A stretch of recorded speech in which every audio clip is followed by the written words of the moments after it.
Blaze.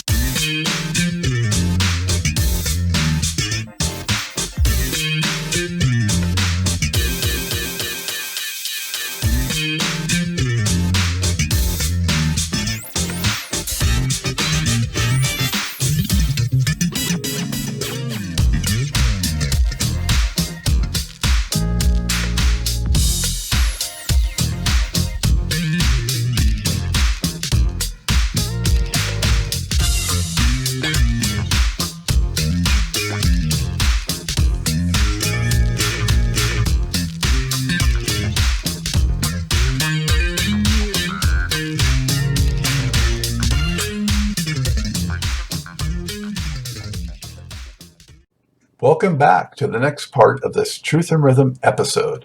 Be sure to subscribe to this channel. If you've already done so, please share it with friends. Also become a member by joining Truth and Rhythm on Patreon, or consider donating at funkinstuff.net. Thank you so much for your interest and support. Enjoy.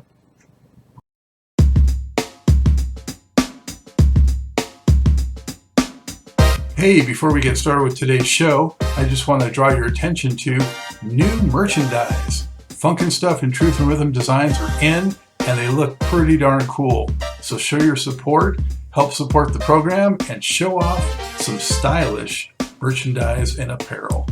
Only at the Funkin' Stuff store.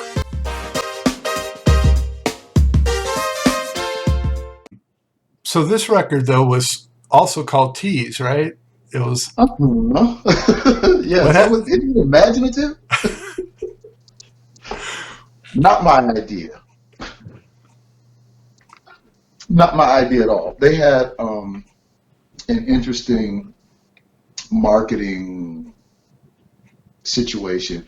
The woman who was in charge of publicity at the time, Laverne Perry, whom I to this day absolutely adore, was our champion at Epic. Anything we wanted or thought we wanted, I just took it to her. But when it came to marketing and that kind of thing, man, that was crazy. So I didn't want to call the album Tease. We did that already. And so their point was, well, yeah, but nobody knows that record. And it's like, thank you so very much. I appreciate the vote of confidence. But that's, and so it ended up being called Tease. So this decoration thing with the chiffon drapes, and then they wanted to have a woman on the cover. Well, we're the band. How about we be on the cover? I mean, the last cover we did was an art thing because we wanted to establish that logo. But then we didn't take it with us because Ollie owned it. So that's kind of where that went. And so they came up with this art. They wanted to put a girl on the front between these sheets with the letters on them. Okay, great. So then we have a model call where they have all the cards and, they want to pick, a model to be on the cover. And there was, and I'm glad at least they let me be a part of this conversation. And as we were going through the selection process, I saw this beautiful black girl, short hair, very kind of African. It might have been Rashomba Williams. I'm not sure who it was at that time. But, and I said, her. That's who I want right there. The art director at the says, well, Kipper, you don't want anybody that's too niggerish. And I was like, did he just say that to me? And you know what I mean, right? I mean, you don't. And I was like, no, I know exactly what you mean. Yeah. Unfortunately, and they ended up. I kind of opted out, of course, because I was insulted. And they picked this girl, Kara Young. Kara Young ended up becoming some great big supermodel person, but she was a hateful somebody that day when she came in. And they were kind of setting up the shot and all of this kind of stuff. Or her next shot, I guess she had shot some stuff. And so I was just trying to make small talk with her, and I was like, so, you know, do you do this like for a lot of people or whatever? She goes, look, I do not talk to unknown musicians, okay? And I was like, okay, this shit is going from bad to worse. I'm an unknown musician, but this is my record, so check this out right quick. Okay, listen, folks, that's a wrap. We're done. Yeah, I shut that shit off like right then and there. But we got more to know. We don't have any more to do today. We're done. We are so done. Yeah. Yeah, you can have Miss Supermodel go on her way. Yeah, we're done. That was a horrible experience. That whole Yeah, thing. that sounds wow. I mean, that's a horror show. Yeah, yeah, and she, you know, again, you know, I didn't want anybody too niggerish, so Kara is probably real close to passing, you know, and she's that girl, you know. And I was just like, every time I look at that album cover, I'm reminded of that whole situation. The back cover should have been the front cover, and that should have been it, you know, Yeah, at least call it Tease 2 or something, you know? or something. Yeah. Yeah. It was confusing to me, and I was close to the music business, you know? Um, Terrible. the record, though, it was a strong record for sure. And, you know, more of the Minneapolis sound influence for sure, and the, you know, style, I would say. And Better Wild, especially, had that kind of Minneapolis Yeah, oh, yeah. synth-heavy funk feel to it. And the note, a little bit of Prince in there. And then he did a remake of Body Heat, which, huh? Yes, sir. Yes, sir. Yes, sir. Needless to say, I'm a James Brown disciple, and we used to play it back in what I guess 76, 77 when it was out, and I was like, what did we do? And then we started playing it live. And I was like, I think we need to put this on the record. They were like, yeah, because it was killing live. And I also have on video Tease live at the Roxy 1986 when that album debuted. And Wow. I showed it to my manager, and he was like, what the fuck were you on, bro? You're just like, what kind of energy is that? I'm like, I don't know. I don't know. Did they try to put Body Heat as a single at all, or try to get? No, no. There were two singles from that album, and that was Firestarter and I Wish You Were Here. Oh, okay, that was a ballad. Yeah. Yeah, that Rex and I wrote. Hmm.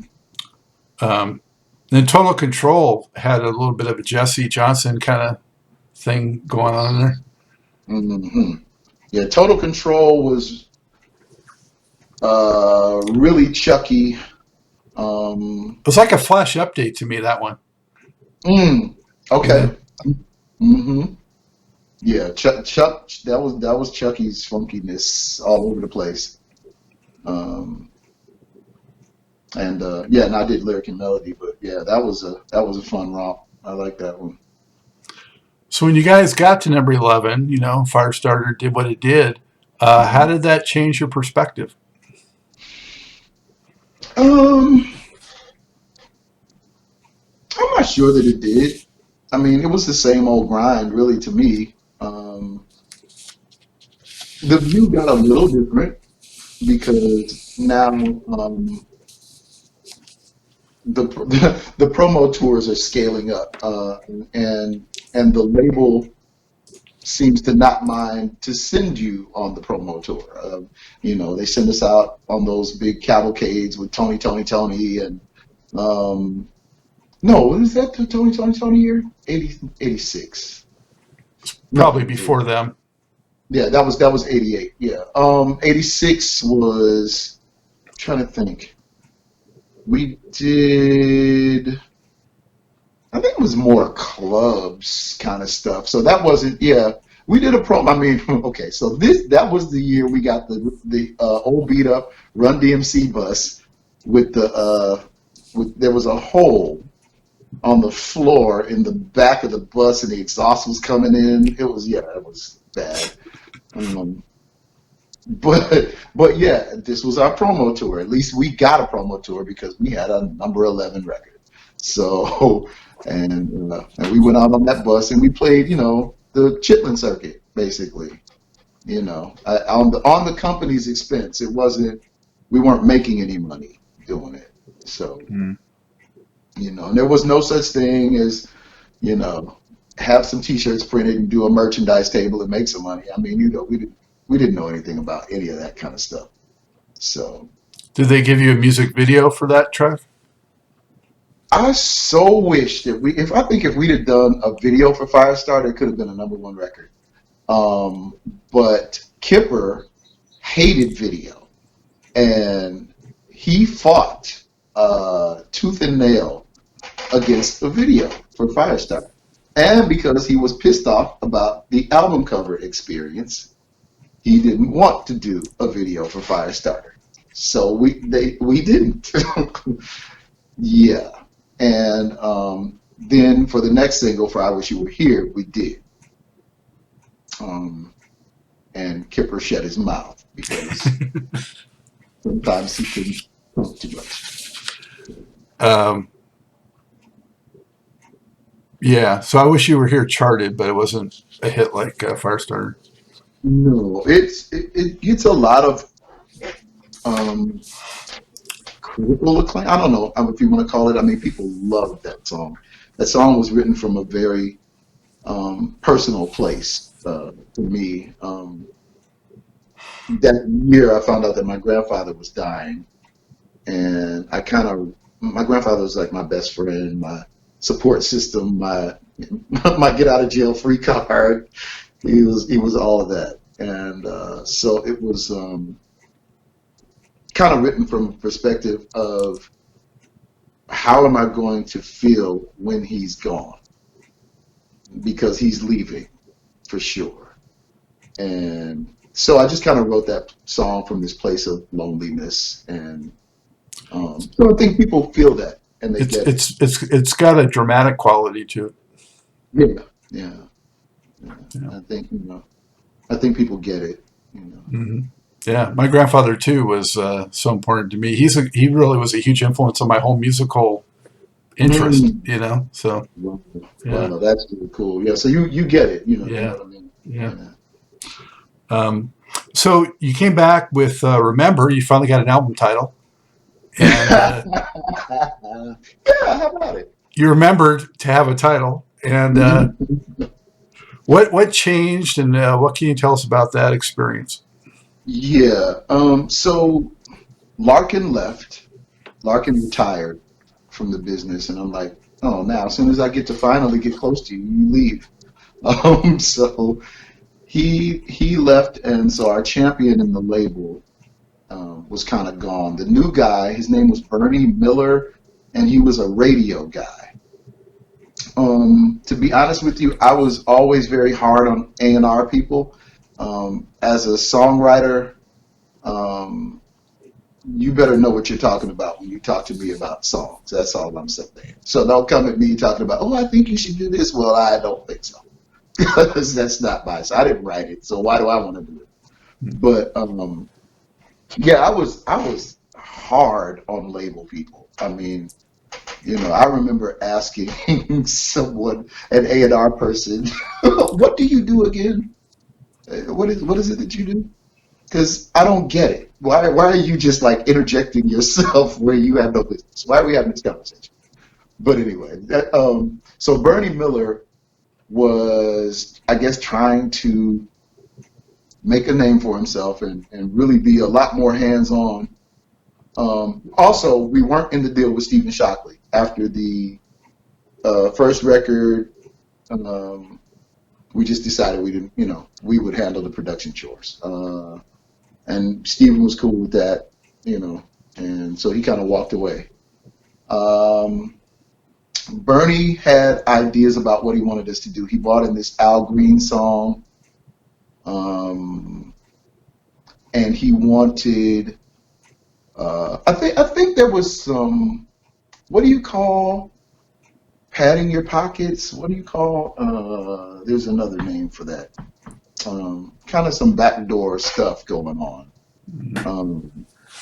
with the money. I don't know what it was, but Bernie came and said, "Hey,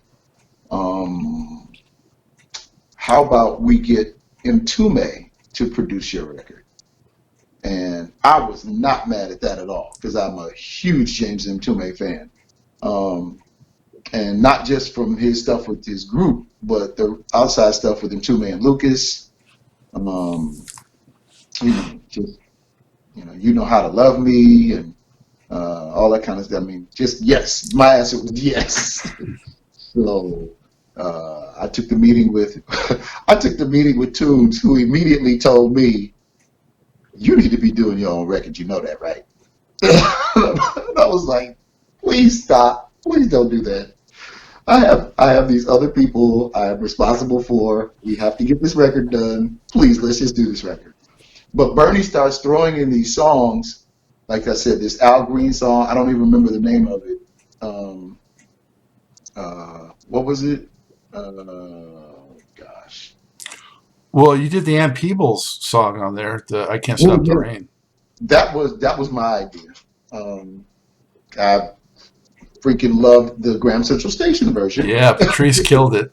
Yeah. So I bought that back in. And our version is more like their version than it is the Ann Peebles version.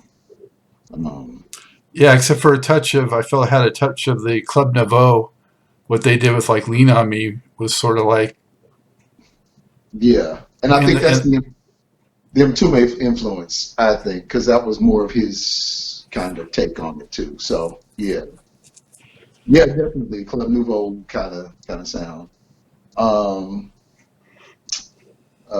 God, what was the name of that damn song? Never mind. Anyway, but Bernie also brought in Somewhere Somebody, which has been covered several times. One of the writers inboxed me and told me that our version is their favorite version. And I was like, what? That's because Aaron Neville cut that song. Gosh, I forgot who else. Bunch of people cut it, but Mtume hated it. I don't want to do no country ass song. This is a country song, man. We ain't do no country record. What are we doing? So I was like, I know, but it's a good song though. I mean, we should really, So we went for it, and he said, okay, well, I tell you what. Why don't we get Sly to come in and do the backgrounds with you on that song? I said, Stone? And he was like, yeah. You know me, and I'm not knowing. I'm like, you know him? You can call him? He's like, yeah. We might have to, do a couple of things to get him here, but yeah. So he showed up, and the backgrounds on Somewhere Somebody are performed by myself and Sly Stone. And he is standing across the microphone from me, and I'm looking dead into the eyes of Sly Stone, singing with me on my record. And I just broke down crying. I was just like, I can't believe this is overwhelming. This is overwhelming. And he's like, hey, man, what's wrong? You all right? I'm like, yeah, I'm good. Yeah. As a matter of fact, if you listen to the record, on the end of the song, he just starts, he's just kind of moaning and singing stuff, and you can kind of hear me sniffling, and I just go, at the end of the record, it's just like crazy, But yeah, man, that was, what an experience that was. Wow. Yeah. So that record, we were left to our own devices, basically, again, in terms of the writing and all of that kind of stuff. And I think there's some great songs on there. Remember I Love. Is Tingles on that album? Yes. Yeah, it's the lead song. Yeah, yeah. Tingle, I like. Is Baby Be Mine on that album or on the album before? Must be the other one. Yeah, it's on Tease, not this It's one. on the second album, right? Yeah. But yeah, the stuff on that third record I thought was really, really good. You know. Well, and you mentioned, at the outset about not being just pigeonholed, and this Mhm. record definitely had some of that variety. I mean, you even had a blues track on there. God, yes. Bad Reputation. Yeah, the ZZ Hill joint. Written by Denise LaSalle, but yeah, yeah, man. It's just how whatever you feel like musically, you should be able to express. And I don't think you should be dictated to as to what you know what audience your expression should. Oh, yeah. And also just, combining those things into whatever genre it ends up being makes it that much stronger a lot of times because pulling these different influences together, what creates something unique a lot of times. Oh yeah, absolutely. But the AWB thread reared its head again on that one with the Love of Your Own. Yeah, absolutely. Absolutely. I'm sorry, man. I love Hamish Stewart. He is just one of my favorite singers ever. Um, I had a chance to work with him a few years after we made made this record. I was doing a thing in LA called R&B Live. When Vanessa Williams' husband Ramon Hervey and Bill Hammond started this thing called R&B Live, and it was every Wednesday night. Um, it started out at Tramps in the Beverly Center, but moved to 2020 in Century City, which was, I think, formerly the Playboy Club, and then The Twin Towers there. yeah, yeah, and then the Roxy after that. But yeah, R&B Live was a Wednesday night performance that was whatever artist was in town. Okay, we're LA, so everybody's coming to LA, whether it be Chaka Khan or Prince or BB and CC Winans or George Benson or Hamish. Somebody's in LA. They come through and they're the feature artist, and they do their 30-minute set or whatever. But I was the mascot. I was like the opening act for everybody. And so I got to meet everybody. And this whole thing was about entertainers and sports people come and hang out. And so I became very good friends with Mike Tyson and Wesley Snipes and all these people through R&B Live. Mm. And it was just an amazing thing. So Hamish was one of the R&B Live artists, and I finally got a chance to work with him. I have a picture of it somewhere, but yeah, that was awesome for me. And I've worked with his daughter Emma several times since too. I understand. When I had him on this show, I mean, it was a thrill. I've been a fan for so long, and he was such a nice guy. And just even since then, we've communicated several times. He's just always so nice. Mm, that's Um, amazing. Yeah. I got to mention on that record, being a Funketeer, I really like Kick. Right, of course. Yeah. Of course. I mean, we know that funk banner high. While we love doing everything else, the funk thing for us is home base. So you gotta address that. Yeah, I mean, I Yes. don't know what they tried to do with Kick, but that's again one that I think should have got some attention. Yeah, nothing. There was so much in that, yeah, and that's a problem that I have with major labels too, is when there's infighting, that nobody suffers except the artist.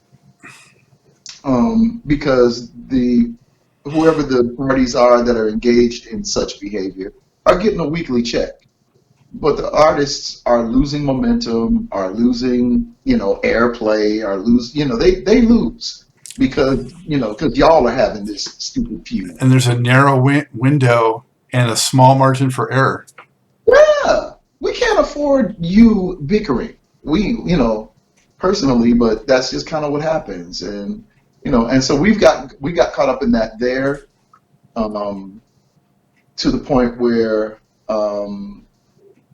after the record was over, Bernie himself, the A&R guy, called me and he says, "Hey, listen, I need you to come up here and sign the renewal agreement so we can do this next record." Um, Now, mind you, during this time, and remember me, I'm the guy who remembers everybody's names when I come to the office and all that kind of stuff. So, I'm, hey, this one, hey, that one, whatever. And one day I went up and they were like, "Oh my God, thank you so much for coming, Kipper. You got like 20 minutes or so?" And I'm like, "Yeah, sure. What's happening? Can you help me with these envelopes? I got to get this stuff finished and turned in. Stuffing Michael Jackson envelopes for the Bad record." Um, Sure, I will do that for you. Just as soon as Michael Jackson comes in here and helps you stuff envelopes for me. Are you fucking kidding me? Did you just ask me that? Oh, well, no, I didn't, no, no. So those were some clear signs that were like, I don't think I want to do this anymore. Um, so when he called and said, "Hey, come sign the renewal agreement," I was like, "Does that mean if we don't sign it, we're not doing another record?" And he said yes. And I said, "Hold on, man, let me call you right back." And I called the guys and I said, "Listen, I don't want to do another record with them." You know. And they were like, "Well, what are we gonna do if we don't do?" I talked to him to May. Um, I'm gonna do a record. I'm gonna do a solo record, and but it'll be just like we're doing a record because it'll be all of us anyway. It's just me dead. And whoa, they were hot at me. Derek and Thomas Organ, I have no qualms about saying, were not happy that I was making this decision. And I called Bernie back and I told him, "That's it, man, we're not signing it." And he was like, "Really? Well, good luck." Yeah, thank you. And same to you. Um, and that was that. Except the CBS, what they did to me was they ended up with the total amount of the record budget for the last Tease record that we did. They assigned it to my social security number. So Uh-huh. you had It took me. you had IRS issues because of that? Oh, absolutely, absolutely, and had to hire an attorney, and it was a mess, all because I, went against the system, as it were. What label did your record come out on? Virgin. It was Virgin. Virgin, 1990. And Ordinary Story? Yes, sir. Yes, sir. That was. Yeah. Strong record, Congratulations on that. All these years later, you know, I think it still holds up pretty good. I think you had some of the same struggles, in terms of getting exposure and airplay and everything that you did before, but, Mhm. you know, It was that infighting monster once again, and this time it was just on full display. It was uh, just a mess, just an absolute mess over there. Um, but I'm glad they let me make that record. Um, it's been one of the biggest creative joys of my life was making that record. It was a crazy time. My grandfather passed away while I was making the record. hmm. Um, and another friend of mine, Hank Gathers, who you probably know, passed away while, well, yeah, in March, yeah, right before the record came out. And so it was a crazy time for me. And But I just, it was just like probably my greatest creative expression to date. I was able to make the record that I want. Jeff Foreman was the A&R director who signed me over there, and he believed in me and believed in my vision and left me alone. He just like you know your players, you know what you want to do, you know, do it. You know. he would kind of corral me if it went too far off the rails. But other than that, I mean, the Footsteps in the Dark piece. Um, he was like, Kipper, you don't fool with the Isley Brothers unless you really know what you're doing, and you did a good job. So I was like, oh, well, thank you. Thank you. Yeah, I was going to mention that definitely is one of my, highlights off that record. Oh, Footsteps in the Dark. And I also really liked Carry On yeah, yeah. and Which is, no, go ahead. Yeah, Watch Watch Over Over Me. Me. Oh, yeah. That now, Watch Over Me is Keith Crouch's first production. That was, Keith and Kenneth and I are friends, and I was like, Keith, I want you to produce a song on my record. He was like, oh, I'm not ready yet. I was like, yeah, you are. You're ready. And not only was he ready, but Uncle Andre came in, Andre Crouch, and did his and brought his singers and did background vocals on the song, which was just a huge honor and compliment. Except for the fact that Uncle Andre is Uncle Andre, and he said, Kipper, I need you to come by. We're gonna sit and listen to this whole record. Because there's some things on here that I don't know. I have a problem with. I was like, oh, Lord, what did I do now? Well, Shockwave has the reference to the Holy Ghost where it says, felt like the Holy Ghost came down and went right through me from the shock. And Andre and Sandra were all over me. They were like, Kipper, now, you don't talk about the Holy Ghost in that kind of way. Now, I'm like, well, I didn't mean anything by it. I'm not being disrespectful. So I was yeah, surprised. I was surprised when I had heard that the Barkays track in the '70s was delayed in part because of the controversy of doing that track "Holy Ghost." yeah, man. The black church, they have a problem with that. They have a problem with that. And then, of course, I sampled their record in there, and with scratches by DJ Ready Red from the Ghetto Boys. Um, God rest his soul. He just passed away a couple of years ago. But That's a hot track too, Shockwave. Some of the stuff done with vocals and that was bringing to mind, like some of the Camille voice stuff that Prince had done. so that is the Mr. Who persona, which shows up quite a bit in the Ordinary Story record. And also, if you are at all an EU fan, Go. I did yes sir, I did the Living Large album with them, and Mr. Who is on a couple of songs on that record. So yeah, Shake It Like a White Girl and Living Large. Yeah. So that was fun. But yeah, that's the Mr. Who persona. That I was doing that very speed thing. Yeah. So we've been talking a while, but I got to get a little bit to your post work for sure. Sure. Probably most of these interviews you do, they talk, I bet, more about that than about Tease. But I wanted to try to flip the script a little bit. Man, and I appreciate that, Scott. Thank you. But you did connect with Vanessa Williams, the former Miss America, and I want to hear about that. And also, I've always been curious with her. The first thing I ever heard her do musically was on George Clinton's record, and I had heard that they tried to kind of steer her away from that because they wanted a different image and all that kind of thing. So I don't know if you have any background on that, but I'm curious about it. And tell us how you connected with her. Um, I don't really know a lot about. I just know that she was doing some work with George Clinton, and that camp. I don't really know a lot about what that music was or what the circumstance was. Um, but I was signed to well, at the time, I don't think I was signed to Larry. No, I was working with a guy named Larry Robinson, who's a publisher in LA. But we were kind of writing songs together too a bit. But he was trying to manage a bunch of songwriters in LA and that kind of thing.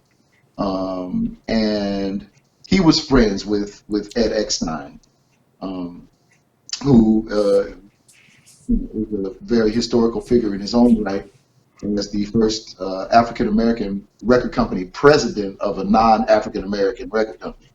He was president of the Mercury label, um, which one of the subsidiary labels was Wing Records. He was over that at first and then became president at Mercury.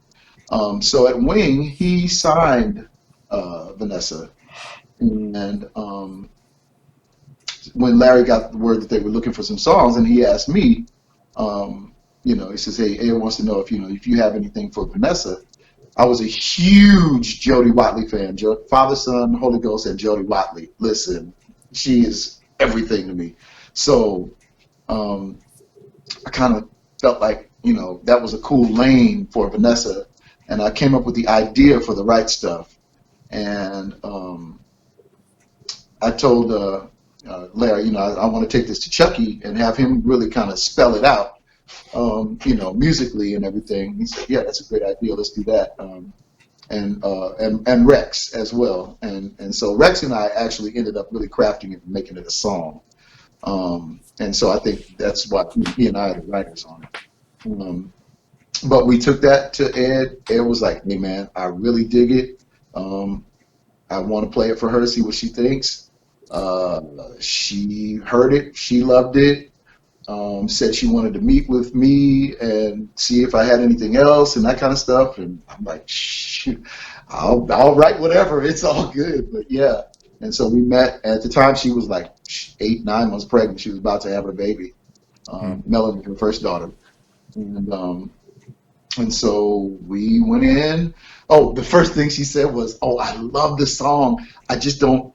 It's not my wheelhouse. I mean, I don't know if I can pull this off." And I was like, "I got you, homie. You are safe with me." And so we went in the studio, and I mean, I ushered her completely through it, and she was amazing. And so I don't know if you, of course, you like me read liner notes. And in the liner notes, she says, "And to Kipper, the lick master, thank you for." And so I'm like, "You are Vanessa Williams. You can't just be calling me the lick master and not explain to people what that means, you know." But yeah, so that was we pulled it off, man, and that introduced Vanessa Williams to the world as a recording artist, really. Mm-hmm. You know? And as a DJ in constant rotation with what I did, how did that change your life? I mean, were you suddenly kind of elevated or catapulted to sort of an entirely different category? I don't know about a different category, but certainly the phone starts ringing. And people want stuff, and that, like I said, that's when those other things started happening, like the 5 heartbeats. Right after that, I didn't have a lot of big records, just a lot of records. Just stuff started coming. Between 88 and 91 was, like I said, 5 heartbeats, the Ordinary Story record. Not a whole lot of stuff. But after the next record, after the Comfort Zone, is really kind of when things started happening. And because people are really noticing, oh, he's a legitimate songwriter, and that kind of thing. So, that's when you really start getting the calls. And the songwriting thing for me is so much less stressful than having to do the artist thing. And I really just was comfortable with just backing out and not doing that. It's such a headache. And with major labels, I keep saying it, but it's true. It's different now. The DIY model makes it different. You do you. But back then, man, it was just a headache. So, I just started writing. with any and everybody who wanted to write with me. I mean, if I went to your house and there was a track playing, or you sat down at the piano, 10 minutes later we were writing a song. I mean, that's just, it was just going crazy like that. But that got me in trouble, evidently. After the Comfort Zone and Freedom Dance, which I also did on that Comfort Zone album, which is probably my favorite record that I've done with Vanessa. And I want to recut it because it means so much as an LGBTQ anthem. But after that piece, I got in trouble with Larry Robinson, who I had signed to his publishing company, because he said that I was writing songs and not turning them in. And I'm like, well, shit. I mean, how do I turn it in? There's nothing to turn in. If I go to somebody's house and I just write something and I'm just singing something and there's no recording of it or anything, we just did. I mean, I don't know. I just felt like it was bullshit. But he came after me. I had long since been out of his deal. I signed the deal with him in '86. And we're talking 93 now, 92, 93 after the Comfort Zone. And he was still, I guess, under this assumption that I was still signing him or anything or something. Anyway, I'm like, I did my time in that deal. You got your money. I don't owe you anything. All of that. Keith Crouch and I started really writing heavy about 93, early 94. And he was playing the track to I Want to Be Down at his house. And I heard that track and I'm like, Keith, that's amazing. Have you written it yet? And he was like, no, man. So I went and got my notebook. I wrote the song. Myself, Rasan Patterson, Kenneth Crouch, a couple other people, we were all at Keith's house and we were just kind of listening back to it. And we were like, whoa, bro. That's like a hit record right there. It's just unmistakable. We knew it right away. But I'm thinking hit record for Vanessa Williams. I just did a double platinum record with her. But Keith was managed by a gentleman named Daryl Williams at the time. Daryl was A&R at East West at Atlantic at that time. And they had just signed Brandy. And he was saying he would like to hear Brandy on that record. And I was real hesitant because I'm like, I'm coming off a double platinum record. She's 14. Why are we having this conversation?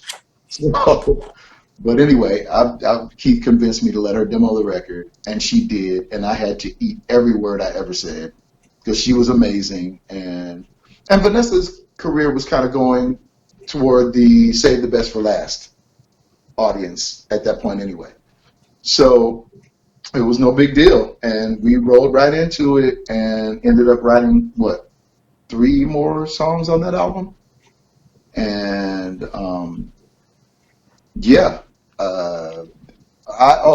that was my note about Larry. So here comes Larry Robinson, because I was signing a new publishing deal to Chrysalis. Larry found out that I was signing a new deal. He sued Chrysalis. He sued me. He sued LaRonda Sutton, who was the creative director at Chrysalis at the time, because he's saying that I was not released from my deal, and it was just a mess. It's still a mess. 30 years later, it's a mess. Wow.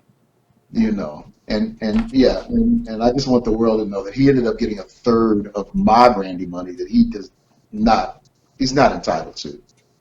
But it's one of the pitfalls and horrible stories about this business. Was that Brandy's debut?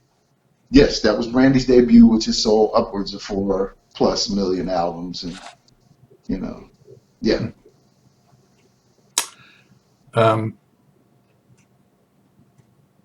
And of all these other folks you worked with, and you had mentioned it too, I think, but I mentioned at the outset, at some point you crossed paths with Chaka?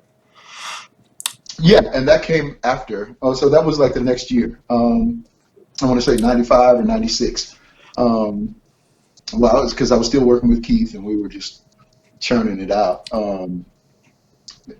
Keith gave me the track for Something Deep. She was working on her greatest hits. It's called Epiphany, the greatest hits of Warner Brothers, or Chaka and Warner Brothers, and she was doing 4 new songs on the greatest hits record, and so this was one of the songs on the greatest hits record that you'll find there, and she just came in. She's funny.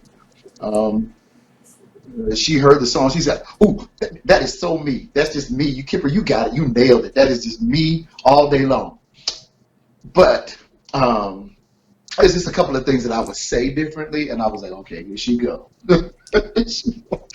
And Keith was like, "Kipper," like, "Okay, all right." But anyway, she and her brother kind of went out of the room for a few minutes, and she came back in with her tweaks or whatever. And bro, she freaking sang the paint off the walls. Just killed that joint, And yeah, that was exciting. Every time I hear it, I'm like, Shaka's singing my song. Yeah. Yeah. She killed it. You mentioned the Roxy several times, and I saw some of the best shows I ever saw at the Roxy. But one time in 77 or 78, I saw Shaka at the Roxy. That was just unreal. Unbelievable. Yeah, that room is like the Holy Grail. I saw Prince in that room. I saw him too in 79. I saw Prince there. Yeah, absolutely. You were there? Yeah, absolutely. Yeah, when he had on the little skivvies. Yeah. There's only like 300 or 500 people in that place. Yeah, man. Yeah, my uncle took me because, I had to go. I just had to go. So he bought tickets and he took me. And I remember Prince saying, this gets cold up here, or something like that. And my uncle was like, "Well, you need to put some clothes on." I was sitting next to a couple of like older brothers. I was just a teenager, and they were like shouting. They were like harassing him. They were screaming at him, "Hey, princess, princess!" Yes. But the women that were there were swooning already. Oh yeah, of course. And that was the whole juxtaposition, right? I mean, especially later, when he became the most beautiful man you've ever seen in your life. That was his whole thing. The men hate me because they hate me, and the women just can't get enough of me. Yeah. I think that was his first West Coast show. I know it was the first in LA. That's for sure. Yeah. I remember that. So I was there for that. I remember George Duke. And then was it George Duke and Patrice Rushen? But I remember it was George Duke at the Roxy. I saw George Duke there when Chili was with him and all them. He played drums on Dugu on drum, and Dugu Chancellor was part of the band. And and Dugu played drums the whole night, and then Sheila played drums, and then Dugu came down front on Reach For It, and that was the night I fell in love with Sheila. I was like, oh my God, and she plays like a man.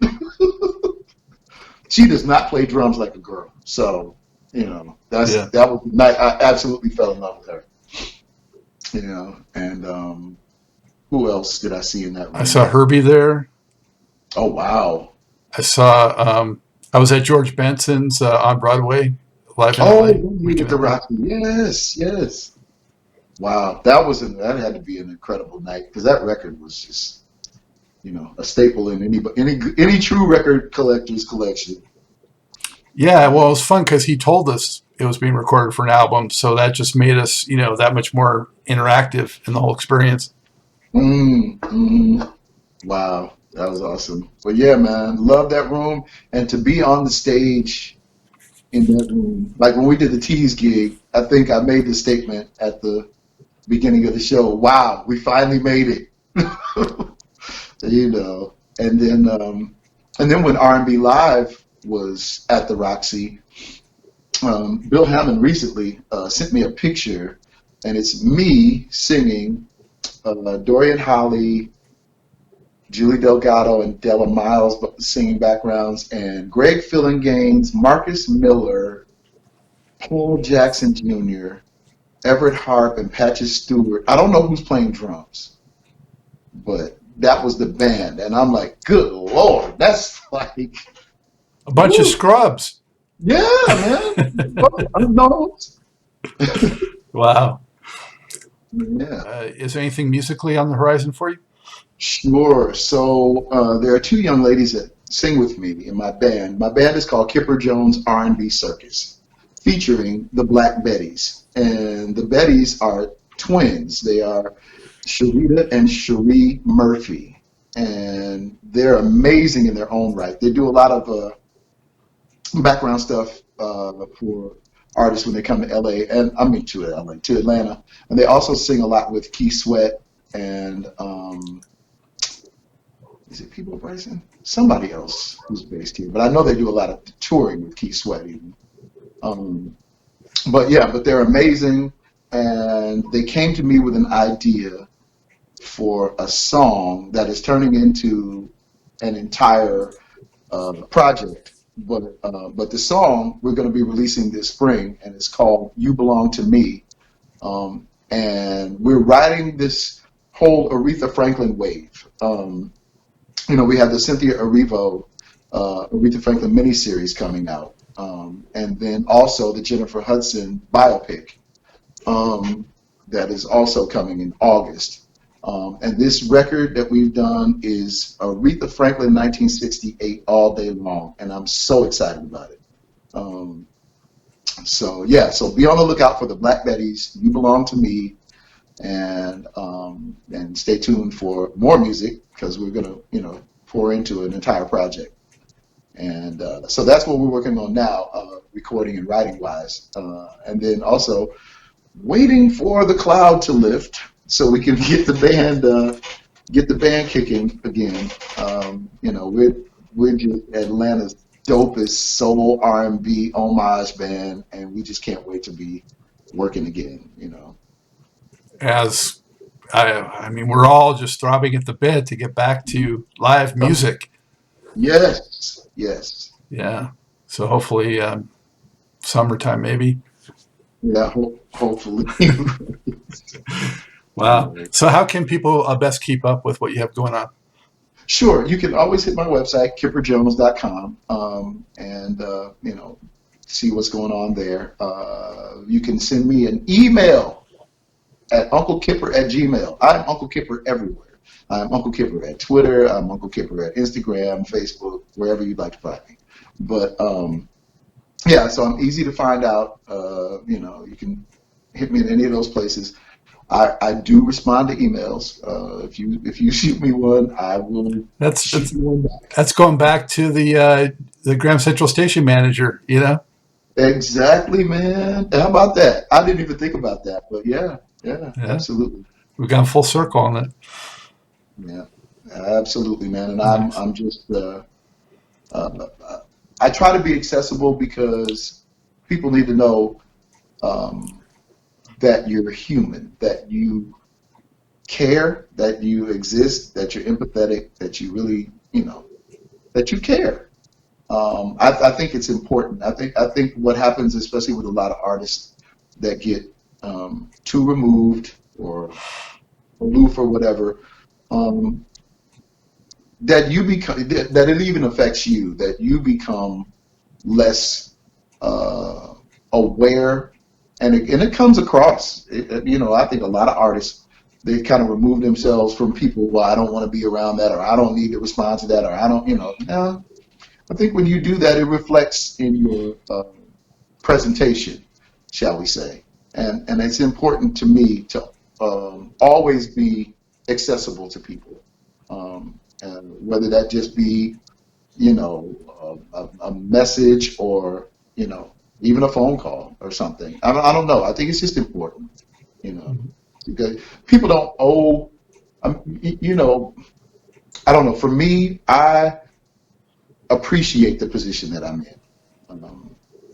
I don't think that anybody owes me anything.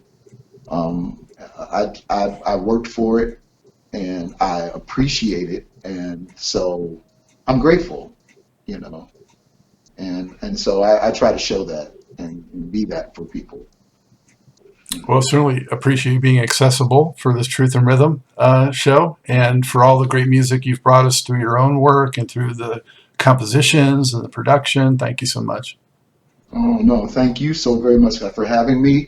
Um, to end out, I just want to say these three things. To anybody who's listening, always remember to be open, be honest, and be humble. And that's really all I got. I mean, that's like the story of my life, man. Just receive it, be who you are. People appreciate authenticity, and just be humble because at the end of the day, those of us who are gifted and understand that also understand that we didn't gift ourselves. So I'm just proud to stand, grateful, let me say, to stand in this position, and grateful that you called and asked me to do this interview. So thank you so much. You're so welcome. And take good care. And we'll see you on the other side of this craziness. And look forward to seeing you out there. Yes, sir. Yes, sir. You as well, man. God bless you and your family. Also, I just want to kind of just shout out a couple of people if I can, right quick. Thank you to Johnny Cornegay, my manager. I appreciate you for setting this all up. I want to just ask everyone when you have your prayer time or whatever, just please say a little prayer for my friend Sinbad when you get a chance, and take care of yourselves, take care of each other. It doesn't cost you anything to be kind. So just remember that, and God bless you. God keep you is my prayer. I hope you enjoyed this episode of Truth in Rhythm. A big thank you goes out to our guest as well as to you, the viewer and listener. Also, much gratitude to Pleasure for supplying the show's funky opening and closing music. As a reminder, you can always access the complete list of linked shows by episode at funkandstuff.net. I urge you to support this program and receive the extra benefits along with that by subscribing to the Funk and Stuff channel on YouTube and sharing it with funk, R&B, and jazz lovers, joining Truth and Rhythm's membership program at Patreon, submitting a donation at funkandstuff.net, buying Everything is on the One, the First Guide to Funk book at Amazon, shopping at the Funky Things store for cool merchandise at funkandstuff.net, and linking through funkandstuff.net for all of your Amazon purchases. In addition, if you're an artist or anyone seeking proven, results-oriented professional marketing, PR, writing, or editing consultation or production, check out the media services section at funkandstuff.net. Also, I encourage you to drop me a line at scottg@funkandstuff.net. I love the feedback, suggestions, guest requests, appearance and sponsorship inquiries, and just talking about my favorite subject, groove-based music. For now, and as always, this is Scott Dr. GX Goldfine saying, keep on vibing to the rhythm of the one.